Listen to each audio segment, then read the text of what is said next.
carbon, all these things. And so I guess the moral of the story is just to keep an open mind on any of these topics, because even if it was a 1% chance that it's true, it should be researched well and not debunked by a small video or just one news article by a company that could have been paid off or closed and dismissed because of disclosure and national security and everything else that's possibly looming around this topic. You know, we see this with the Area 51 and everything else that's come out. It's definitely got a looming cancel culture around it that seems to be for a reason, even though it still is pushing forward every day with research to see that it's more and more likely real.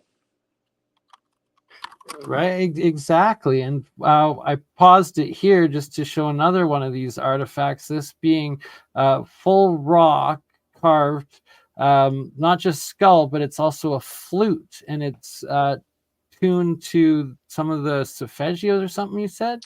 Yeah, yep, I've got one right here. I can play it. Please do.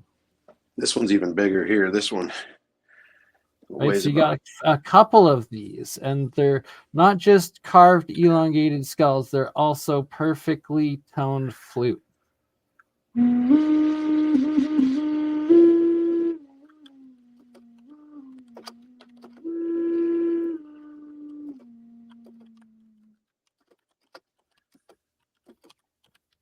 Yeah, it's pretty wild for a stone to be, that much love to be put into carving it and hollowing it out, because it had to have been hollowed out through the eyes. I mean, that's the only logical explanation. But to do that, I mean, even with, even with modern lapidary tools, it's going to be a labor of love. There's no question. That's a big rock to be thrown around. Right, and just the amount of work, engineering, and craftsmanship. It's either rewriting the books on history or rewriting the books on level of freaking energy and resources put into a fraud. Right, like it just deception. Yeah, yeah, it's wild. That's why I remain skeptical, because yeah, it is. It's a great thing to research, in my opinion, because no matter which way it pans, it's going to be something of impressiveness. You know, I was just reading the question there. Sorry, I stumbled. But as far as the Mohs scale on the rock, it's about a 6.5. It's a fairly hard stone. The one there that's being shown on the video, it's actually two separate types of stone, which is really interesting. They fuse together, I believe, naturally. So it was really an interesting specimen choice. So but that one there is actually harder. Fused together. So you're saying it like you believe natural just from how symmetrical and together it is, but there's the possibility that could have been like a cast or a mold with the technology that they might have had with rock in the past, and that's how they would have been able to get the flute, like the sound and carve the inside so perfectly. Well, it's hard to say. I mean, looking at the way that the smoothness of how that inside of that skull is, it's just, yeah, that could very well be that they had a way to make stone liquid and turn it hard again. And there's actually multiple pieces that show that type of a possibility. But it's hard to make that kind of assumption without serious evidence. And that's something I don't have. So at this point, from a geology standpoint, it's probably natural, but for sure. But you never know, and I would love someone, I've got a gemologist that's been working with us, and he's been lending, and donating his time to try to help us figure this out, which has been extremely helpful.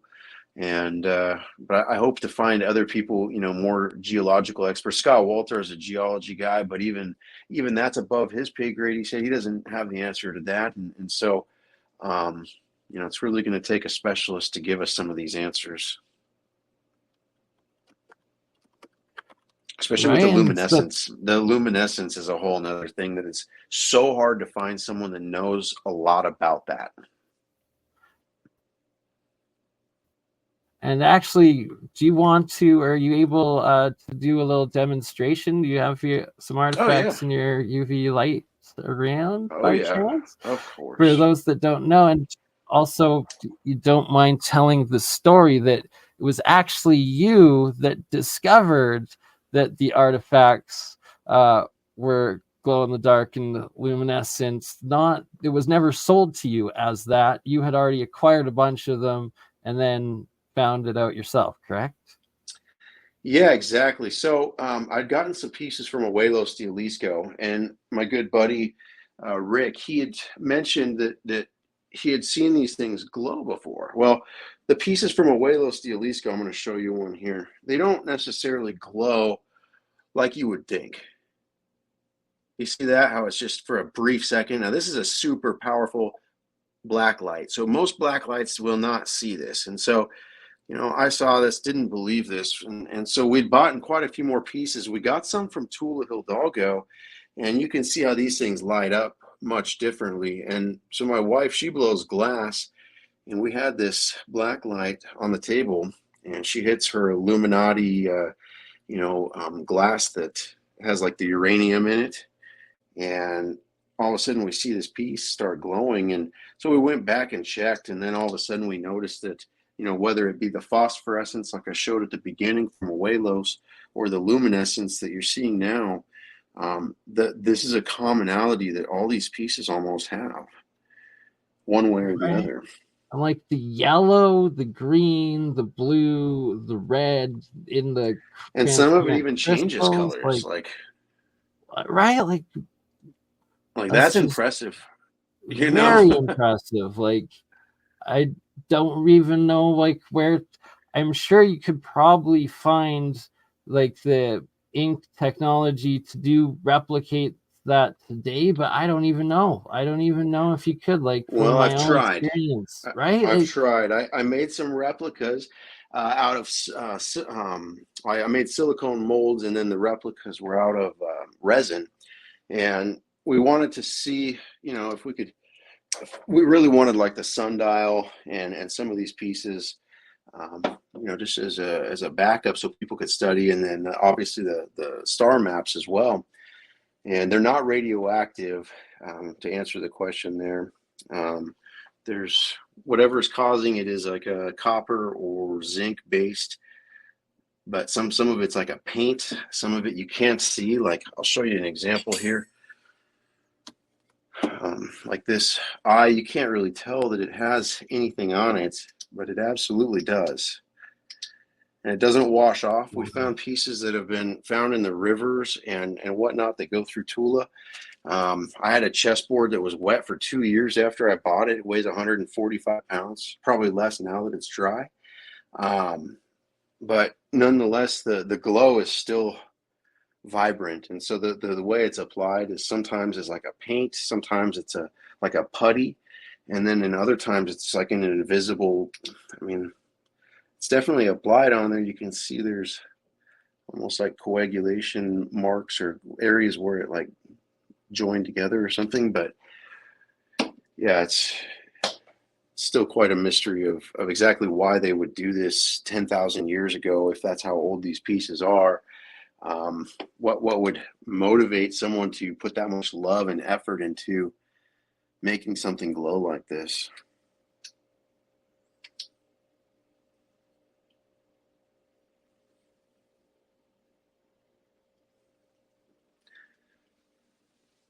The only theory I have is that the Anunnaki were said to have a glow about them. There's a lot of characters in the Bible, including angels and Methuselah, that supposedly lit up a room when she came in. If these people were lighting up rooms when they walked in, it is possible that they had a halo or some sort of energy about them that made these things glow. So back then, the shining ones, right? All the stories, way to honor their shining ones. This is coming from the time and the place where people were making sacrifice to their gods.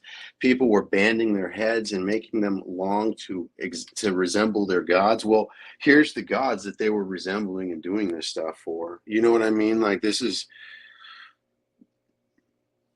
probably right, like if you had these giant beings, or these like half animal beings, just, or your creators, essentially, like the actual Anunnaki in front of you, and that's a whole different actual reason of like, they're demanding sacrifice maybe for some like stealing souls, who knows what, but whatever their reason, or Who showing knows? loyalty or whatever the heck, it's, you'd probably listen to them and do what they said, as opposed to just another human telling you that. Yeah, and it's just like the Greek time where, the golden era where the gods and the Olympians and the Titans walked with man. And there was a period in Egypt called Zepteki or Tepseki, one of the two. And it also was when God walked with man. And so this is interesting correlations that you find. You can even go to like different tribes in North America and find bird-headed men and a time when the star people Right? Yeah, the came Birdman. and yeah, Lakota and Anasazi, Hopi, like a lot of these people have this type of stuff in their beliefs around the world. So it's not really too far fetched when a lot of people buy into this or have for thousands of years. That's pretty concrete to me compared to some new age idea that that's not all true. That's been formulated in the last 100 years. Right? Exactly. Just these parallel creation myths and stories from everywhere that are clearly the remnants of an originator civilization from pre-cataclysm, the original, and that there was something before and it left its mark all over, and that how many coincidences can you have before you realize that it's real? Yeah. Yeah, or that there's more to the story, and that's the thing. Like, what level is things Or become there's real, truth to it, right? Truth yeah, contained in it. you go to the Dogon people in Africa. They believe that these people came out of the sea, or these beings came out of the sea called the Nomo. You go to Magdala and in the Sea of Galilee, there where Mary Magdalene was, and Jesus with his fish symbol, and then you have the being Dagon, who's mentioned by name in the Bible multiple times, who's this fish pagan deity that, all these mermaid type beings with the fish suits and the Anunnaki, as well as this Dagon. And we see it like right here as well. You can see these beings. Let's see if I can get it up there. But they absolutely have a fish tail akin to, Dagon and these fish The, suits. So the Naga, right? In Asia, the Naga. yeah, the Naga or the Dugu, depending on where. Like in Japan, there's the Dugu statues that look very, very similar to aliens that we would know are ET type. Yeah, I agree with that, Right? Techlite. The ocean was definitely circumvented before, and I think we've even found that Oh out yeah, with Vikings and undeniable. stuff now. And I think it was even before then, because if you look into the Egyptian beliefs of the ancient barge where Osiris Egyptians and went the and Mayan, yeah. 100% were cross trading Egyptians to Australia as well. And you brought up Timothy Hogan at the beginning, and yesterday, actually last night, I was watching his 2-hour Cosmic Summit presentation that was just published, and absolutely amazing. And he goes deep into the Templar history and documentation of preserving the knowledge of this pre-cataclysm civilization, Yep. going seven. Hey, I'm gonna get my audio back to my headset here. All right. Yeah, Timothy Hogan Cosmic Summit interview, absolutely amazing. Yeah. Apparently, Hans actually knows Timothy pretty decent, so I'm trying to arrange an interview with the three of us, because after watching Timothy's presentation last night and how much he covers monoatomic gold, as well as reproducing some himself through the chemical process, Hmm. and just his knowledge on alchemy, I really, really need to make that happen and share knowledge and my process of it. Yeah. He's really good friends with Scott Wolter. They did a show, their Mysteries of the Knights Templar on Gaia, and he presented at Contact in the Desert while we were there. Timothy did, and yeah, I got to watch that. It was definitely really on point. He talked a lot about ancient cultures and things that stem from Egypt that were really impressive. He's a Grand Master Freemason, so it's not something you see Grandmaster every of the day. Templar. Or Yeah, of the Templar. Yeah, my bad. Yeah. I guess though the Templar are also a level or degree of It might have masonry. been